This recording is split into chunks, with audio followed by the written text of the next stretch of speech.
Саламатсыздарбы, биздин сүйүктүү окуучуларыбыз жана 9-классты, 11-классты аяктаган, анан 6-классты аяктаган бүтүрүүчүлөрүбүз деп коелу. Ошондой эле садикте дагы балдарыбыз бүтүрүп атат.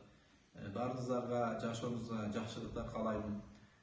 Ушул окуу жылында акыркы 2 ай аралыктан окудук. Бирок ошону карабай сабакларга активдүү катышып, ошолорго жардам берген ата-энелеримизге ыраазычылык билдирем. Сабырдуулук менен ушуларды окуткан мугалим, эжелейлеримизге ыраазычылык билдирем.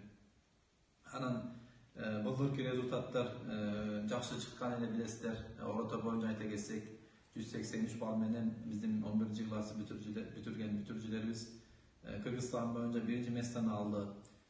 Биздин үмүтүбүздү ишенебиз. Ушу азыркы 11-класстарыбыз дагы бүтүргөн жигиттерибиз дагы ошо результатка жетсин, андан ашсын, 6 сертификаттар дагы чыга берсин.